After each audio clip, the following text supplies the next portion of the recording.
काल आमची all party meeting झालेली आहे. त्याला अमोलदादा कोल्हे त्या मीटिंगला काल गेले होते, कारण का मी स्वतः कराडला काल पक्षाच्या कामासाठी गेले होते. अमोलदादा आणि फौजिया खानजी हे दोघं गेले होते. त्यांची सविस्तर चर्चा झाली आहे आणि महागाई, बेरोजगारी, भारतात वाढणारा भ्रष्टाचार, नीटची परीक्षा, ज्या घटना मणिपूरमध्ये आजही होत आहेत त्या थांबत नाही, जम्मू काश्मीरमध्ये होणाऱ्या घटना, अशा अनेक महत्त्वाच्या ज्या घटना आज देशात होत आहेत त्याच्यावर सविस्तर चर्चा व्हावी. आणि पुढच्या बजेट जे उद्या निर्मलाजी देणार आहेत त्याच्याबद्दल अर्थातच आमच्या खूप अपेक्षा आहेत त्या बजेटकडून. अजित पवार यांनी म्हटलंय की आम्ही स्थानिक स्वराज्य संस्थेच्या निवडणुका ज्या आहे त्या स्वबळावर लढू. तो त्यांचा अंतर्गत प्रश्न आहे ना, त्यांच्या आघाडीचा. महायुतीचे घटक पक्ष आहे, तो त्यांचा प्रश्न आहे, माझा नाही. काल अमित शहांनी पुण्यामध्ये टीका केली पवार साहेबांच्यावर केली, उद्धवजींच्यावर पण केलेली आहे. हे बघा, महाराष्ट्रात हेडलाईन करायची असेल तर उद्धवजी आणि शरद पवारांवर टीका केल्याशिवाय हेडलाईन होत नाही. आणि एका सशक्त लोकशाहीमध्ये आमच्या विरोधकांना एवढा तर अधिकार आहे ना टीका करायचा. अरे विरोधक पण दिलदार असला पाहिजे. ओएसिस फर्टिलिटीच्या तज्ज्ञांनी IVF उपचार पद्धतीद्वारे 1 लाखांहून अधिक जोडप्यांना मातृत्व प्राप्तीचा आनंद दिला आहे. मोफत अपॉइंटमेंट बुक करण्यासाठी आजच संपर्क साधा. त्याच्यामुळे तो त्यांचा अधिकार एक सशक्त, आणि आम्ही लोकशाही वाले लोक आहोत, आम्ही दडपशाहीवाले नाही. त्याच्यामुळे तो अधिकार अमित शहांना आहे. ते आमचे शेवटी विरोधक आहेत, ते आमचे काय गुणगान गाणार नाहीत, आमच्यावर टीकाच करणार आहे. पण टीका करताना एक अतिशय विनम्रपणे अमित शहाजी जे काल बोलले ते अतिशय विनम्रपणे मला त्यांना म्हणजे त्यांच्यावर त्यांनी जो केला ते मला आश्चर्य वाटलं आणि थोडंसं हास्यास्पद पण वाटलं. याचं कारण असं की आधी ते मोदी सरकार होतं, आत्ता ते NDA सरकार आहे. पण जेव्हा मोदी सरकार होतं त्याच मोदी सरकारने आदरणीय पवारसाहेबांना पद्मविभूषण गेले 6 दशक 60 वर्ष महाराष्ट्राची आणि देशाची उत्तम सेवा केल्याबद्दल पद्मविभूषण देऊन त्यांचा सन्मान केला. याबद्दल मी मोदी सरकारचे आभारी आहे. पण कदाचित अमित शहाजींना त्याचा विसर पडला असेल कदाचित, आणि ते ज्या वास्तूमध्ये काल बोलत होते तीही वास्तू आदरणीय पवारसाहेब मुख्यमंत्री असतानाच बालेवाडी झालेली आहे. कदाचित तेही त्यांना कदाचित कोणी ब्रीफ केलं नसेल. आणि दुसरी सगळ्यात महत्त्वाची गोष्ट, हा एक भाग झाला.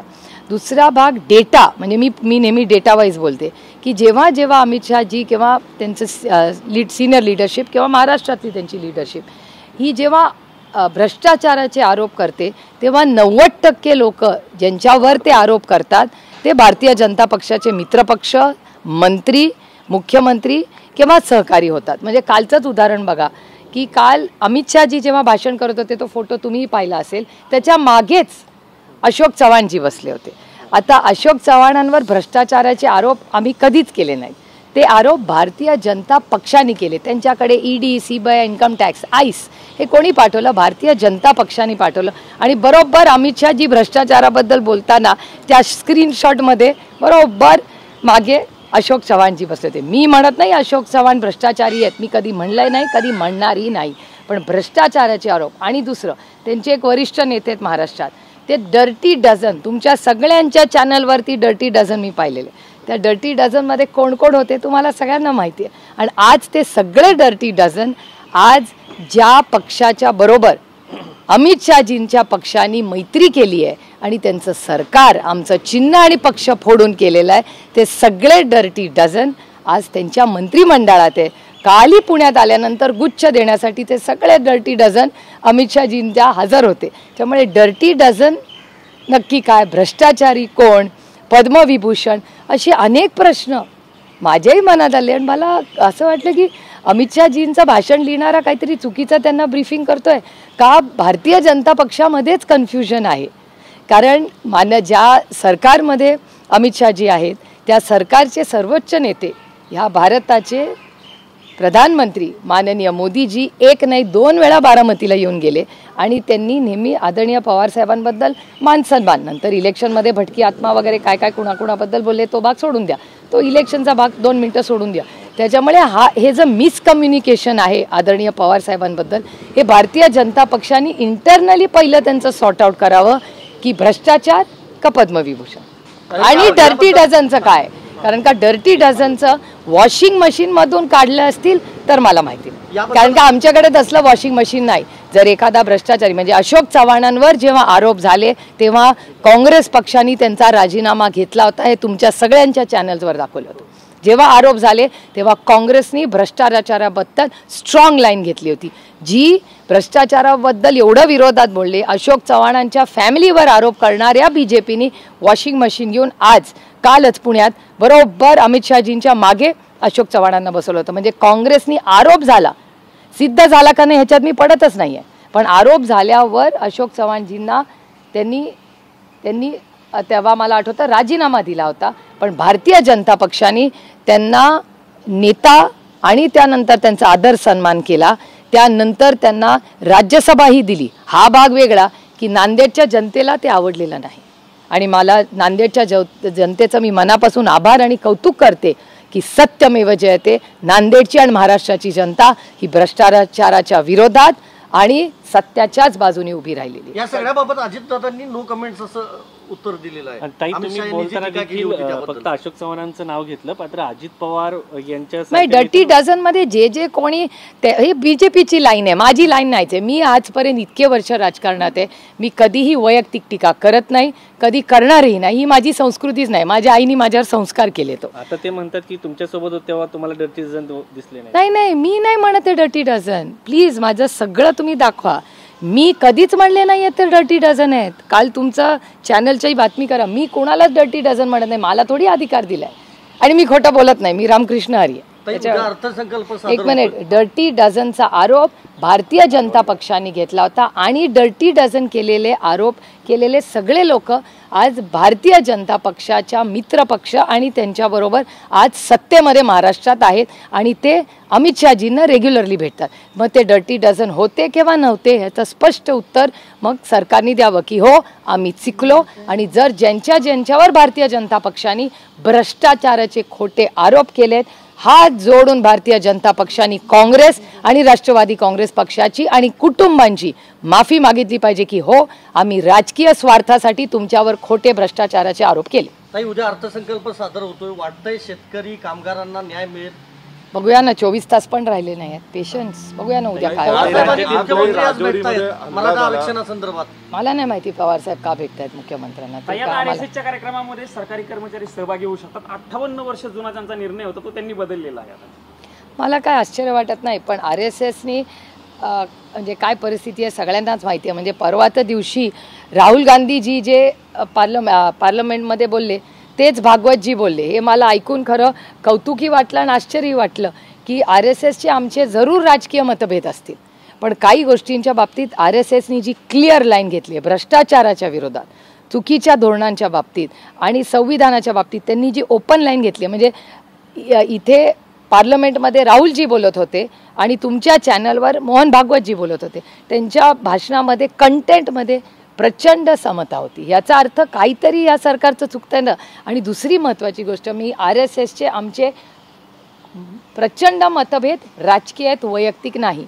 RSSनी तुमच्या चॅनलवर मी पाहिलेली बातमी की 118 कोटी रुपयाचा भ्रष्टाचार हा शेतकऱ्यांना फसवणूक झाली आहे असं मी म्हणत नाही आहे, RSS म्हणते. ते तुमच्याच चॅनलवर दाखवण्यात आलं आणि तुमच्या चॅनलवर बघितल्यानंतर त्यांनी असं सांगितलं तुमच्या चॅनलवर की देवेंद्रजींना त्यांनी न्याय मागितला की 118 कोटी रुपये जे शेतकऱ्यांना डायरेक्ट बेनिफिट ट्रान्सफर होणार होते ते नाही झालेले, तो सगळा निधी डिपार्टमेंटकडे जाऊन त्याच्यात चुकीची बियाणं घेतली आहेत. हे मी म्हणत नाही आहे, I reiterate, I repeat myself.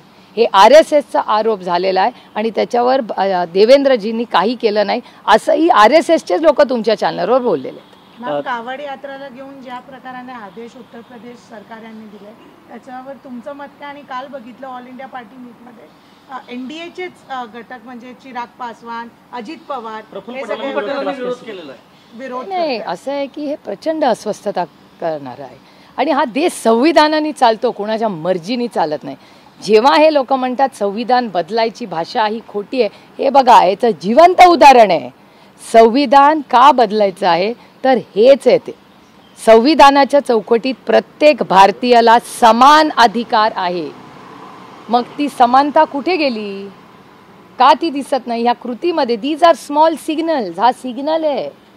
याची नोंद सगळ्यांनी घेतली पाहिजे. कारण का ह्या देश संविधानाने चालतो आणि संविधानामध्ये प्रत्येक नागरिकाचा समतेने मान सन्मान अधिकार आहेत आणि त्याच्या विरोधात, त्या स्पिरिटच्या विरोधात हा उत्तर प्रदेशचा निर्णय. हिंदी में हम जानना चाहेंगे, अमित शाह जी स्टेट में आ गए और एलिगेशन किया पवार साहब के ऊपर और उद्धव ठाकरे के ऊपर. जी देखिए, जब तक आप उद्धव जी और शरद पवार पे टीका टिप्पणी नहीं करेंगे हेडलाइन तो नहीं होने वाली. तो हेडलाइन के लिए इतना तो हक बनता है और एक सशक्त लोकतंत्र में जो विरोधी है वो तो अच्छा बात नहीं करने वाले, कुछ ना कुछ बोलेंगे, तो इतना तो हक है. और हम संविधान और विपक्ष का मान सम्मान करते, ठीक है, बोलिए, उनका अधिकार है. लेकिन मैं बड़ी विनम्रता से अमित शाह जी और बीजेपी से एक ही छोटा सवाल करना चाहती हूँ कि जब मोदी सरकार थी, अभी तो एनडीए सरकार है, लेकिन जब मोदी जी की सरकार थी तब पद्म विभूषण ये पवार साहब को इनकी सरकार ने दिया था, जिसमें अमित शाह जी मंत्री थे. शायद भूल गए होंगे, पता नहीं मुझे. और डर्टी डजन, ये मेरी लाइन नहीं है, डर्टी डजन ये भारतीय जनता पार्टी के एक नेता महाराष्ट्र में डर्टी डजन वो कहते थे. मैंने आज तक कभी कहा नहीं है, कहूँगी भी नहीं. और ये डर्टी डजन आज कहाँ है? तो सारे इधर बीजेपी में है या उनके मित्र पक्ष में है. और सारे डर्टी डजन आज महाराष्ट्र में जहाँ अमित शाह जी की सरकार है उसमें वो मंत्री भी है. और कल आप देखेंगे जिस अशोक चव्हाण जी के खिलाफ जब उन पे आरोप हुए थे तो कांग्रेस ने उनका रेजिग्नेशन लिया था, उसी बीजेपी ने वॉशिंग मशीन से उनको आज संसद में बड़ी जगह दी है. और कल जब अमित शाह जी भ्रष्टाचार के बारे में बात कर रहे थे, उनके पीछे ही जिन पे भारतीय जनता पार्टी ने आरोप किए वही अशोक चव्हाण उनके पीछे थे. मैं नहीं कह रही हूँ अशोक चव्हाण जी भ्रष्टाचारी है या नहीं, इसका जवाब बीजेपी दे. लेकिन अभी अजित दादा इस पर नो कमेंट्स ऐसा बोल रहे हैं, कुछ भी नहीं बोल रही इस बारे में अजित दादा. आपको उनको पूछना पडेगा, मैं कैसे कहूँ. देवेंद्र फडणवीस म्हणाले आहेत की ध्येयाकडे जाताना 2 पावलं मागे यावं लागतं आणि कधी तह आणि कधी सलगी करावी लागते. राष्ट्रवादी संदर्भात अजित दादांच्या संदर्भात statement. Life leadership is not about compromise. हेच तर चुकलंय त्यांचं. कुठल्याही नेत्याला जर कॉम्प्रोमाइज करून आयुष्यात जगावं लागत असेल तर हे देशासाठी आणि त्या संघटनेसाठी घातक आहे. पहिला मुद्दा. आणि माझ्या देवेंद्रजी जरी आणि मी विरोधीत असलो तरी माझ्या मनात देवेंद्रजींबद्दल नेहमीच आदर आणि मान सन्मान होता. पण मला वेदना झाल्या जेव्हा त्यांच्यासारखा ज्यांनी 5 वर्ष महाराष्ट्राचे मुख्यमंत्री राहिलेत त्यांनी जी मारामारीची भाषा काल केली, ही माझ्यासारख्या एका महाराष्ट्रात राहणाऱ्या व्यक्तीला प्रचंड, आणि मी लोकप्रतिनिधी पण आहे पण आणि मी राज्यातली नागरिक आहे, या देशाची नागरिक आहे, त्याच्यात एवढ्या मोठ्या नेत्यांनी मारामारी हाणामारीची भाषणं करायची हे महाराष्ट्राच्या संस्कृतीला न शोभणारे. मला देवेंद्रजी तुमच्याकडून ही अपेक्षा नव्हती. आज 2 उपमुख्यमंत्र्यांचा वाढदिवस आहे, काय तुम्ही दोघांनाही शुभेच्छा दिलेत. अर्थातच तुम जियो हजारों साल के दिन हो 50,000. अजीत पवार पण और देवेंद्र जी पण. मैम, कावड़ यात्रावर हिंदी में आप किस तरह से उत्तर प्रदेश की सरकार ने जो आदेश दिया है उसको लेकर आप क्या कहेंगे? ये बहुत दुख की बात है कि जिस संविधान से ये देश चलता है, ये देश संविधान से चलता है, किसी के मनमानी से नहीं चलता. और जिस तरह हर इस देश के नागरिक का अधिकार समान है, अगर आप ऐसी चीज़ें करें तो ये देश के लिए हानिकारक है. ऐसी चीज़ें होनी नहीं चाहिए.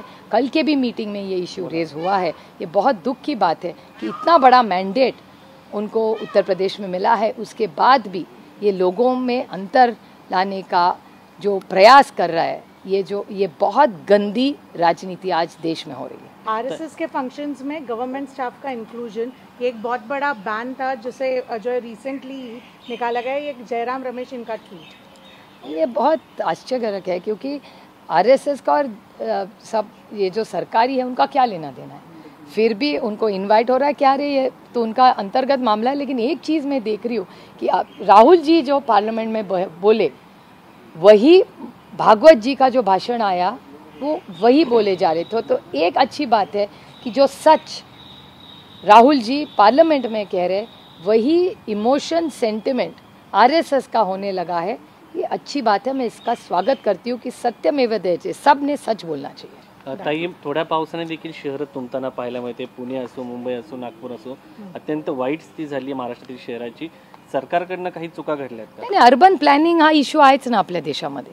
सगळीकडे एकाच वेळेस खोदून ठेवतात. मी तर अनेक वर्ष, म्हणजे आम्ही सत्तेत होते पण तेव्हा माझं तेच मत होतं की अर्बन प्लॅनिंगमध्ये आपण सगळ्यांनी टप्प्याटप्प्याने गोष्टी केल्या पाहिजेत. सगळं एकत्र, बिग तिकीट कॉन्ट्रॅक्ट्स ना, तुम्ही बघा महाराष्ट्र सरकारचे कॉन्ट्रॅक्ट्स हे सगळे मोठे कॉन्ट्रॅक्ट्समध्येच इंटरेस्ट असतो. त्यांना अंगणवाडी, PHC, गरिबी कमी करा किंवा बेरोजगारी कमी करा ह्याच्यात इंटरेस्ट नसतो. त्यांना बिग कॉन्ट्रॅक्टच्या प्रोजेक्ट्समध्येच इंटरेस्ट असतो.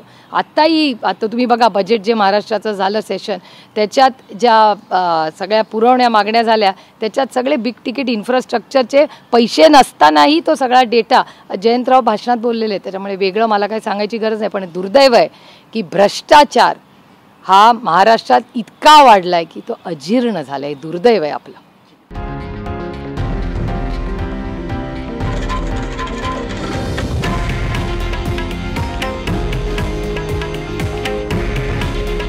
हे आहे देशातील नंबर 1 न्यूज नेटवर्क आणि आपण पाहत आहात TV9 मराठी. काळजी तुमची, हित महाराष्ट्राचं.